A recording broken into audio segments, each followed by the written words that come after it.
let's go to Washington. This is where U.S. President Donald Trump is signing more executive orders. This happened moments ago. Mr. President, what's your reaction to China's retaliatory tariffs? It's fine. It's fine. We're going to do very well against China and against everybody else. Right now, they've taken advantage of the Biden administration like I've never seen. I've never seen. The deficit with China is about $1 trillion. Think of it, $1 trillion. They're using our money to build their military. And Biden let that happen. You know, we're taking a lot of fires here. We came back. This is like a different place. The good news is we're doing very well. We're doing well with countries that nobody expected we'd do well with. We are respected again as a nation, maybe at a level that people haven't seen for many, many decades. But when I left, we didn't have any wars.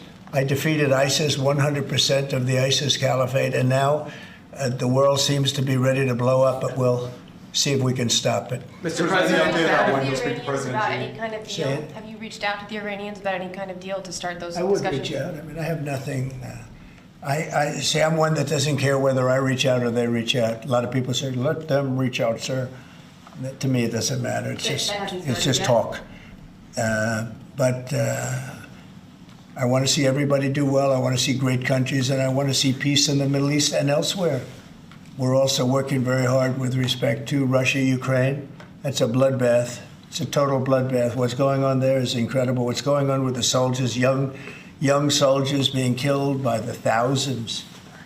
I mean, literally by the thousands. And we want to see if we can get that stopped. And I think we've had some very good talks. Any update on when you would speak to President Xi, sir? Any update on when you would speak to President Xi? No, we'll speak to him at the appropriate time. I'm in no rush. At the appropriate Do you think that conversation can lend itself to the type of freeze that it meant for the tariffs for Canada and Well, Mexico? we'll see what happens. Well, there's a short-term freeze with Mexico, right, as you know, and with Canada. But they've agreed to be very, very strong on the border, stronger than they ever were by far, by a factor of about 30. And in addition to that, as you can see, we've been strong because we've had numbers like you've never seen before. I mean, the border is now closed, really closed.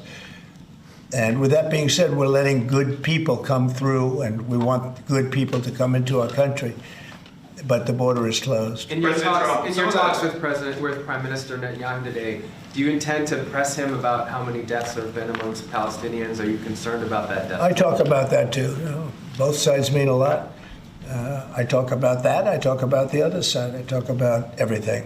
What's your main message to him today during your meeting? Well, I'm here to listen.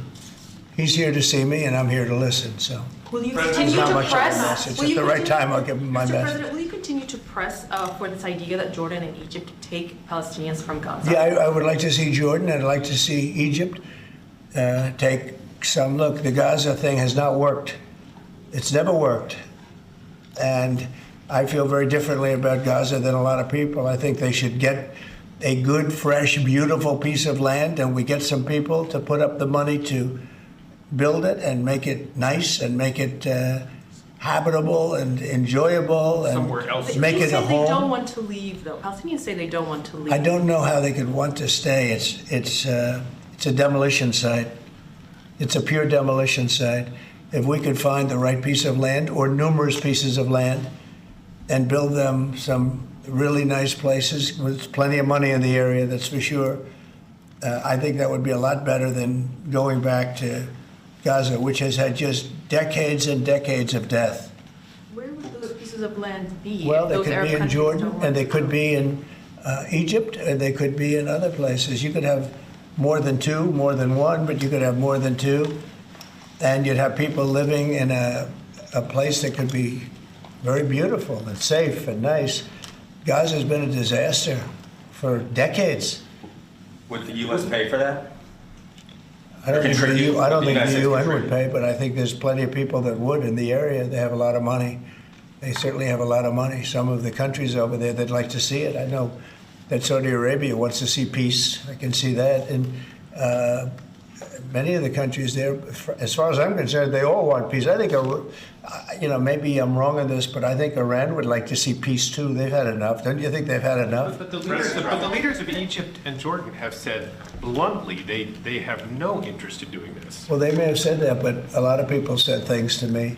They said they wouldn't take anybody back in Venezuela, and right now they're flying them right back into Venezuela. And a lot of people, and they're doing the right thing in Venezuela. The Panama Canal is an active discussion right now. They said things about that, and virtually everything that's been said has been incorrectly stated based on the result. Doesn't that amount to forcibly displacing, or wouldn't that amount to forcibly displacing those people from Gaza? If I don't they say think they so. want I think to? if they had the opportunity, they'd love it. If they had an alternative to Gaza. They have no alternative right now. I mean, they're there because they have no alternative. What do they have? It is a big pile of rubble right now. I mean, have you seen the pictures of it? Have you been there? It's terrible to live. Who can live like that? And very dangerous. There's shooting all over the place. There's bombing all over the place on both sides. Now, I would think if they had an option of moving to an area, either in a large group or various smaller groups, and take care of the close to 2 million people, I would think that they would be thrilled to do it. They have no, when you say about the Gaza Strip, they don't have an option. To be clear, you're saying they'd be It's very thrilled. dangerous. Okay, so this happening moments ago, U.S. President Donald Trump speaking from the Oval Office, where he was signing more executive orders. He talked about the Middle East, also saying, reimposing maximum pressure on Iran. He also talked about China and the retaliatory tariffs coming out of there.